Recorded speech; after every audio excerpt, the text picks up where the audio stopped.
దాదాపు 5 ఏళ్ల పాటు అక్కడ కొనసాగి అంతకుముందు వైసీపీలో ఉండి మళ్ళా అధికారం వచ్చినా కూడా కొనసాగి చివరి నిమిషంలో టీడీపీకి వెళ్ళడానికి ద బలమైన కారణం ఏంటి అసలు?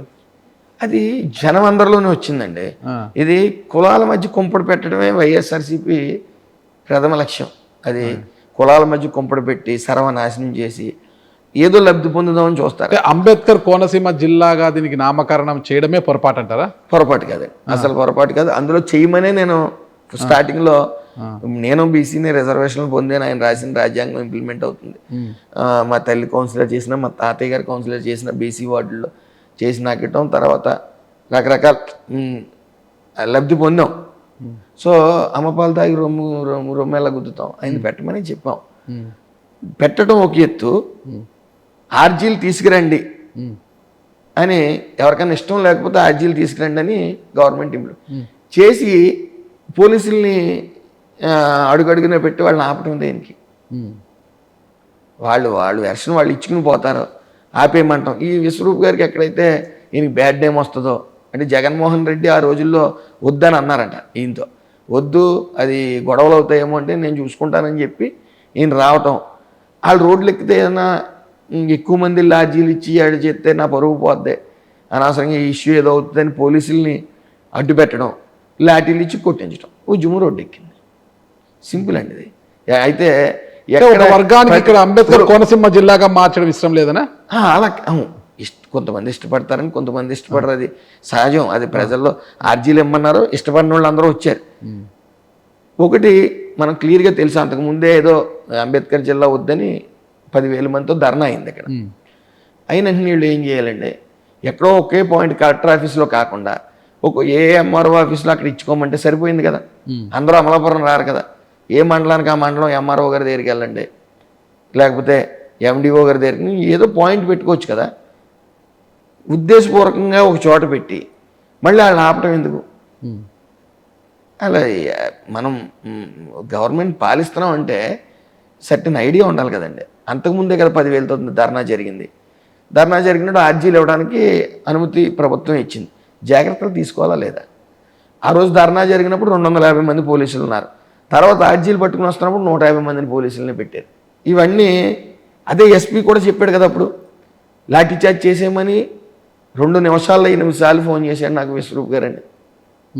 అప్పుడున్న ఎస్పీ, ఆయనకు కూడా రాయల్ దెబ్బలు తగిలినాయి కదా. అప్పుడు లాఠీ చార్జ్ ఎందుకు చేశారంటే విశ్వరూప్ గారే చేయమని నాకు. అప్పుడున్న రవికుమార్ గారు అప్పుడు ఎస్పీ, అప్పుడు ప్రమోషన్ మీద వచ్చిన ఆయనండి ఆయన, రవికుమార్ గారు.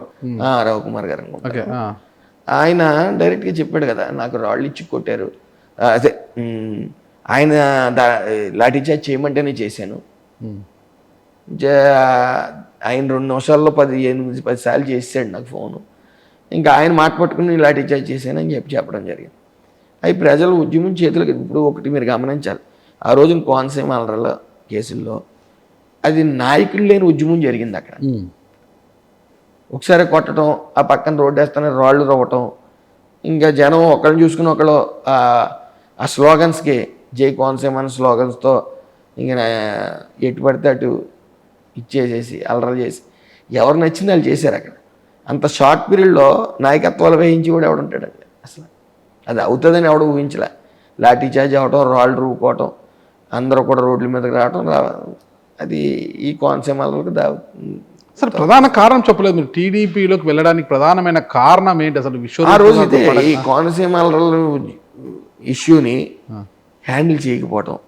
ఒకటి మీరు గమనించండి, ఇప్పుడు ఆ రోజున కౌంటర్ పెట్టారు ఎవరు, వైశ్యాస్ మజ్జిగ ప్యాకెట్లు ఇవ్వటం అని. అప్పుడు మే నెల మంచి ఎండలో వాళ్ళు కౌంటర్ పెట్టారు, వెళ్ళి ఆర్జీలు ఇవ్వడానికి వచ్చేవాళ్ళు. కొంతమంది బ్రాహ్మిన్స్ కుర్రోళ్ళు అవి కలిపి ఈ అప్లికేషన్ ఫిల్ చేసేదానికి ఒక కౌంటర్ పెట్టారు. వాళ్ళందరినీ రోడ్డు మీద చూడటానికి వెళ్ళిన, అక్కడ ఆగి సెల్ఫీలు తీసుకుని స్టేటస్ పెట్టిన వాళ్ళని ఇలా అంటుకుంటుంది ఇల్లని స్టేటస్. ఇప్పుడు మీకు తెలియదే ఉంది, యాక్సిడెంట్ అయితే సాయం చేసి వాళ్ళు కన్నా ఫోటోలు తీసి సెల్ఫీలు తీసుకునే వాళ్ళు ఎక్కువైపోయారు. ఆ స్టేజ్లో వాళ్ళందరినీ వేసేయటం మొత్తం. ఇది అన్ని కులాలు ఇంక్లూడింగ్ ఆ కేసులో ఎస్సీలు కూడా ఉన్నారు. 6 ఎంతమంది ఎస్సీలు కూడా వాళ్ళు ఉన్నారు అందులో ఆ కేసులో. అన్ని క్యాస్ట్లో ఇదై ఒకసారి 4,000 మంది ఉన్నారు, 5,000 మంది ఉన్నారు అనేటప్పటికి సుమారు 34,000 మంది ఊళ్ళు వదిలిపెట్టి వెళ్ళిపోయారు. చూసిన వాళ్ళని, ఫోటోలు తీసిన వాళ్ళని పెట్టి లోపడేసేస్తున్నారు. సిగ్నల్ టవర్ ఆధారంగా ఆ సెల్ నెంబర్లు తీసుకున్న వాళ్ళని ఇంటికి తీసుకెళ్ళి లోపడేస్తున్నారు అన్నప్పుడు భయం ఉంటుంది కదండి. ఆటోమేటిక్ ఎవరికి వాళ్ళు వెళ్ళిపోయారు. 30,000 మంది పైగా పారిపోయారు. అదే స్టేజ్లో మెయిన్ పారిపోయిన తర్వాత ఈ సెల్ సిగ్నల్స్ డౌన్ చేసేసారు. సెల్ సిగ్నల్స్ మొత్తం ఇచ్చేయడంతో భర్త ఎక్కడున్నాడో తెలియదు, పిల్లలు ఎక్కడున్నారో తెలియదు. అంబులెన్స్ సౌండ్ వినపడితే ఆడవాళ్ళు బిక్కుమని మూలన పడుకుని ఏడ్చి టైం. నేను వచ్చేటప్పుడు ఊరు వాళ్ళకాడికి ఎవరు లేరు, అందరూ భయపడ్డారు. ఎవరన్నా వెరసన వినిపిందామంటే వాళ్ళు లోపడేసి పరిస్థితి కొట్టేశారు. అరికాల్లోంచి రక్తం వచ్చి ఇలా కొట్టిన వైను అరికాల్లోంచి. ఈ రోజు వరకు కూడా చాలామంది పిల్లలు డిగ్రీలు చేసి సుమారు 120-110 మంది పిల్లలు ఉద్యోగాలు వెళ్ళటానికి లేదు, పాస్పోర్ట్లు తీసుకోవడానికి లేదు, రకరకాల ఇబ్బంది. నేను వెళ్ళినంటనే మాకు కుటుంబం ఉంటుంది కదా, నువ్వు వెళ్ళకు బయటికి, ఇప్పుడు చేసిన చాలు, వచ్చిన తలపోట్లు చాలు, మనకి వెళ్ళొద్దు, నీకు సంపాదించి పెట్టాం, 2 పిల్లలు ఉన్నారు, నీకు ఎందుకు కుటుంబం, బయటికి వెళ్ళకని చెప్పి 2 కాళ్ళు పట్టుకున్నారు. అయితే నేను వచ్చానని తెలిసి బెయిల్ మీద తండోపుతండాలుగా వచ్చి ఏడుపులు, శోకాలు.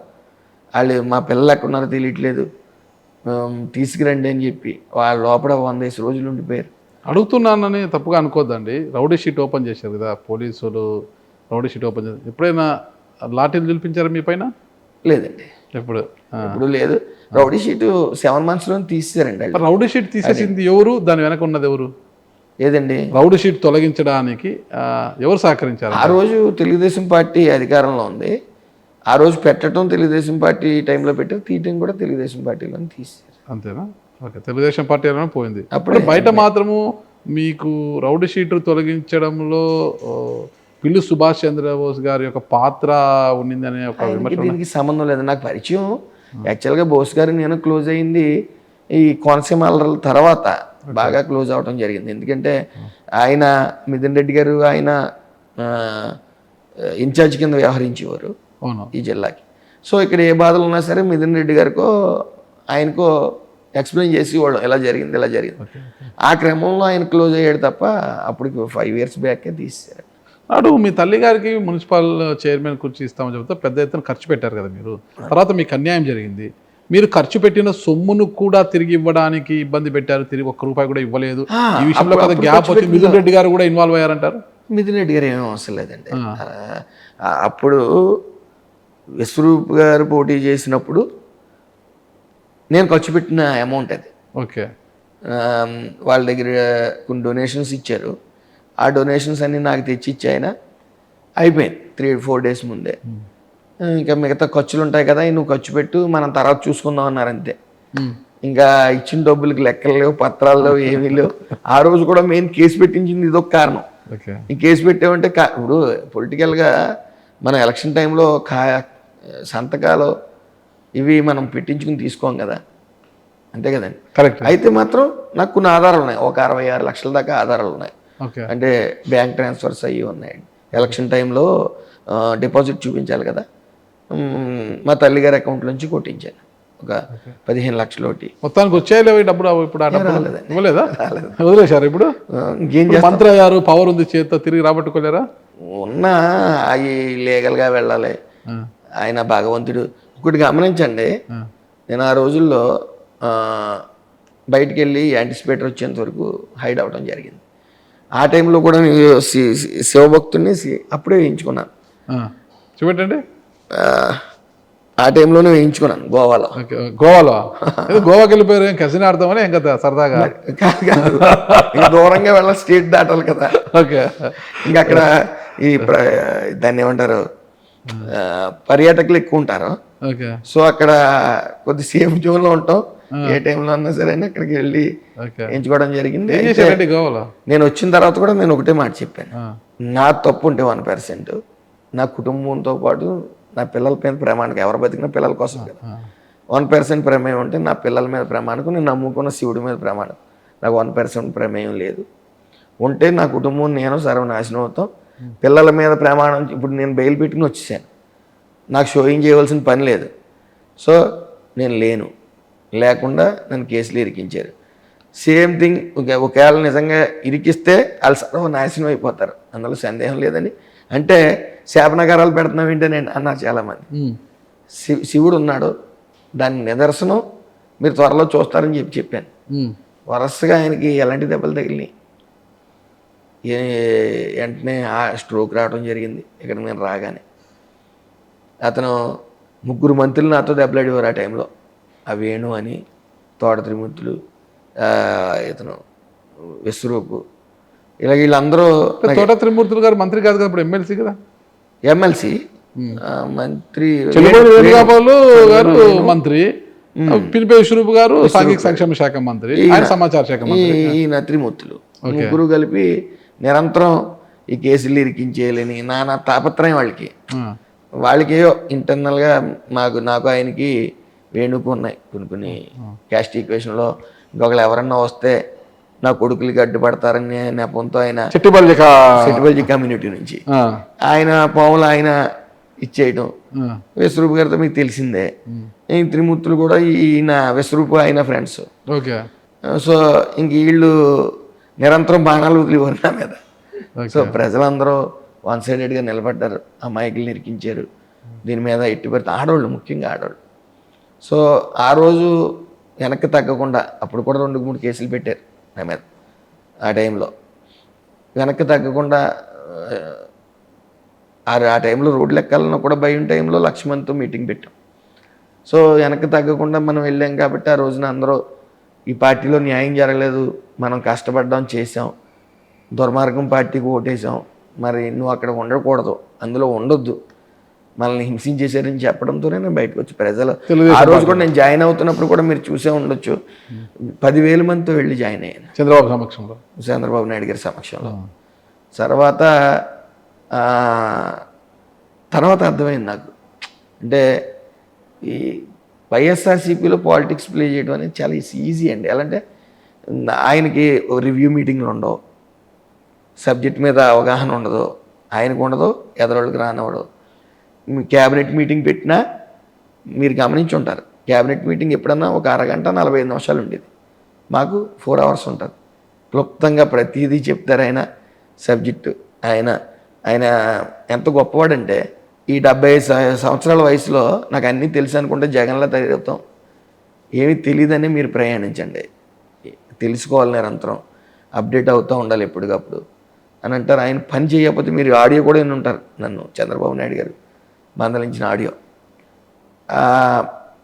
మందలించిన తర్వాత అప్పుడు నాకు తెలుగుదేశం పార్టీలో ఒక కార్యకర్త అయినా సరే, నాయకుడైనా సరే ఎంత కష్టపడాలనేది ఆయన. అదే చంద్రబాబు నాయుడు గారు ఆ రోజు ఒకటే చెప్పారనమాట, అంటే పార్టీ సభ్యత్వ నమోదు విషయంలో ఒక వెనకపడ్డం కావచ్చు, ఎమ్మెల్సీ పట్టభద్రుల నియోజకవర్గ ఎమ్మెల్సీ ఎన్నికల్లో పట్టభద్రుల సభ్యత్వ నమోదు విషయంలో కూడా బాగా వెనకబడ్డంతోనే మీకు ఆయన కాస్త మందలించారు. అదే ఒక విషయం తీసుకుంటే, ఇది వచ్చేసి మనకు ఫస్ట్ టైం ఎమ్మెల్యేవి, ఫస్ట్ టైం మంత్రివి, ఎందుకు పనిచేయాలి, ఏం చేస్తాను, ఏ ఎలక్షన్స్ మీరు ప్రూవ్ చేసుకోకపోతే నేను కూడా ఆల్టర్నేట్ ఆలోచిస్తాను, నేను కూడా చేస్తాను కావాలి.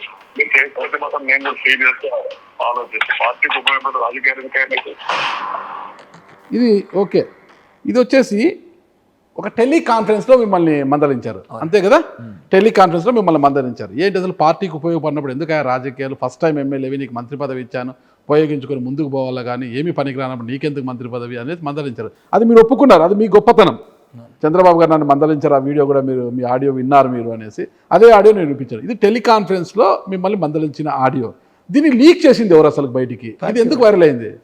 పార్టీలోనే ఒక నేత, మా కమ్యూనిటీకి చెందిన నేతే, అతనికి ఒక సరదా, ఇప్పుడు తీస్తే అతనికి ఎమ్మెల్సీ ఇచ్చేదో మంత్రి ఇస్తారని ఏదో సరదా అతను కట్ చేసి పెట్టడం, అతనే నేనే పెట్టించానని అందరి దగ్గర ఒప్పుకోవడం కూడా జరిగింది. అతను అంటే ఈ రాజకీయం అనగా ఒకళ్ళు మెట్లు ఎక్కుతుంటే కాలు ఎట్టుకుని లాగాలని ప్రయత్నిస్తారు, ఆ ప్రయత్నం ఆయన చేశాడు. అయితే అది నిజంగా నేను వైసీపీలో పనిచేసిన తర్వాత ఒక్కసారిగా తెలుగుదేశంలోకి రావటం, తెలుగుదేశం కార్యకర్తలు, అది చంద్రబాబు నాయుడు గారు ఎంత కఠినంగా ఉంటారో, ఎంత కరెక్ట్గా ఉంటారో అలాగే ప్రతి ఒక్కళ్ళు ఉండాలనుకుంటారు. ఒళ్ళు వంచాలి, నువ్వు ప్రజల మధ్యన ఉండాలి, ప్రజలతోనే ఉండాలి, మమేకం అవ్వాలి అని ఇవన్నీ కూడా స్టూడెంట్ దశలో ఉన్నాను. స్టార్టింగే ఒకసారి మంత్రి ఉండేటప్పటికి నాకు ప్రభుత్వ పాలన అనేది నాకు సరిగ్గా చేయలేకపోయాను 4 months 3 months.